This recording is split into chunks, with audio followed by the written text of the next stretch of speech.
महिला संरक्षण bill card खाइबा प्रसंग में केन्दुझर जन आक्रोश महिला पदयात्रा। महिला संरक्षण बिल कार्ड खाइबा प्रसंग में सोमवार केन्दुझर जन आक्रोश महिला पदयात्रा अनुष्ठित हो जाइछि। महिला मानक संवैधानिक अधिकार देवाई केन्दुझर जिला बीजेपी पक्षर जन आक्रोश महिला पदयात्रा आयोजन कर जिला बीजेपी सभापति सुखदेव महंत कहते महिला मानक लड़े जारी रहिबो। जिलार हजार हजार महिला ଏହି ପଦଯାତ୍ରାରେ ସାମିଲ ହୋଇ କେନ୍ଦୁଝର ସହରର କାଳିପଡ଼ିଆ ନିକଟରୁ ବାହାରି ସହର ପରିକ୍ରମା କରିବା ପରେ ଜିଲ୍ଲାପାଳଙ୍କ କାର୍ଯ୍ୟାଳୟ ସମ୍ମୁଖରେ ପହଞ୍ଚି ରାହୁଲ ଗାନ୍ଧୀ, ମମତା ବାନାର୍ଜୀ ଏବଂ ନବୀନ ପଟ୍ଟନାୟକଙ୍କ କୁଶ ପୁତଳିକା ଦାହ କରିଥିଲେ। ମହିଳାମାନଙ୍କୁ ସଶକ୍ତ କରିବା ପାଇଁ ସ୍ୱାଧୀନତାର 7 ଦଶନ୍ଧି ପରେ ଯଶସ୍ୱୀ ପ୍ରଧାନମନ୍ତ୍ରୀ ଶ୍ରୀ ନରେନ୍ଦ୍ର ମୋଦିଜୀ नारी शक्ति बंदन अधिनियम आनिथिले। एही अधिनियम महिलामानक पई लोकसभा और राज्य विधानसभा गुड़िकरे 33% आसन संरक्षण को सुनिश्चित करुथला। राजनीति क्षेत्र में महिलामानक भागीदारिता को दृढ़ीभूत करुथला। मात्र कांग्रेस नेतृत्वाधीन इंटीमेट एहाकु संसद में पारित कराई देई नथिले। बीजेडी एहाकु समर्थन करितला। एथिरो विरोधी दल गुड़िकर महिला विरोधी आभिमुख्य स्पष्ट होइछे। समानक महिला विरोधी षड्यंत्र विरोध में आक्रोश प्रतिफलित होइछे। चारिआडे एबे प्रतिवाद और आंदोलन करा जाउछे। महिला आक्रोश को समर्थन जनाई भारतीय जनता पार्टी तरफ गत 22 तारिख में राजधानी भुवनेश्वर ठारे विशाल जन आक्रोश महिला पदयात्रा आयोजन करा जितला।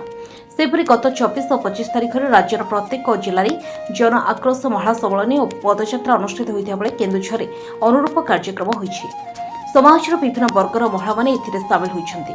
ଏହି କାର୍ଯ୍ୟକ୍ରମରେ राज्य बीजेपी संपादिका ममता सिंह, जिला साधारण संपादिका यशस्विनी बल, संपादिका सोनाली विजय लक्ष्मी महंत, जिला टोलीर सदस्य गीतांजलि महंत, नलिनी महंत तथा जिलार समस्त महिला नेतृत्व तथा लोकसभा सांसद मान्यवर अनंत नायक, तेलुगु विधायक डॉक्टर फकीर मोहन नायक, पाटना विधायक अखिल चंद्र नायक, बीजेपी महिला मोर्चा राष्ट्रीय कार्यकारिणी सदस्य दासमती जातार, एसटीसी चेयरमैन ममिता नायक, एसटीसी भाइस चेयरमैन मानस नायक, राज्य महिला मोर्चा उप सभानेत्री सावित्री विश्वाल, पूर्वतन ब्लॉक चेयरमैन किरणबाला नायक, नगर महिला मोर्चा सभानेत्री प्रियंका सिंह राणा प्रमुख मध्य उपस्थित थे।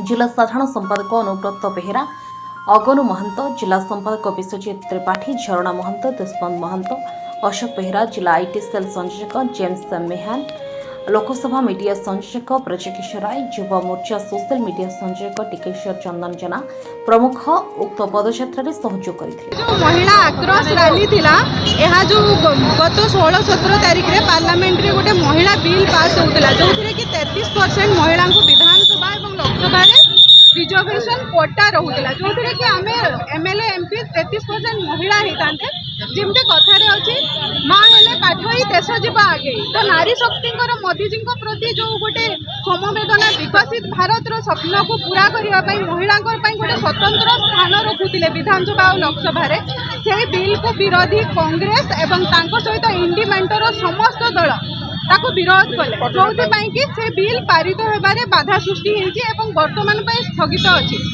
ताको विरोध करके आज आम केउंझर समस्त महिला पाखापाखि 5000 ऊर्ध्व महिला एकत्रित होइठू जमती दिल्ली पर्यंत विरोधी को कान को शुभ सेमती स्वर में आज समस्त महिला भूमि एकत्रित होइकी तार विरोध करिछु आ इंडिमेंटर यही सब जो नारी प्रति अत्याचार पछरु जो छुरामार करिसंती ताको प्रतिवाद करके कुशपुतलिका दाह कले। Report Sabuj news.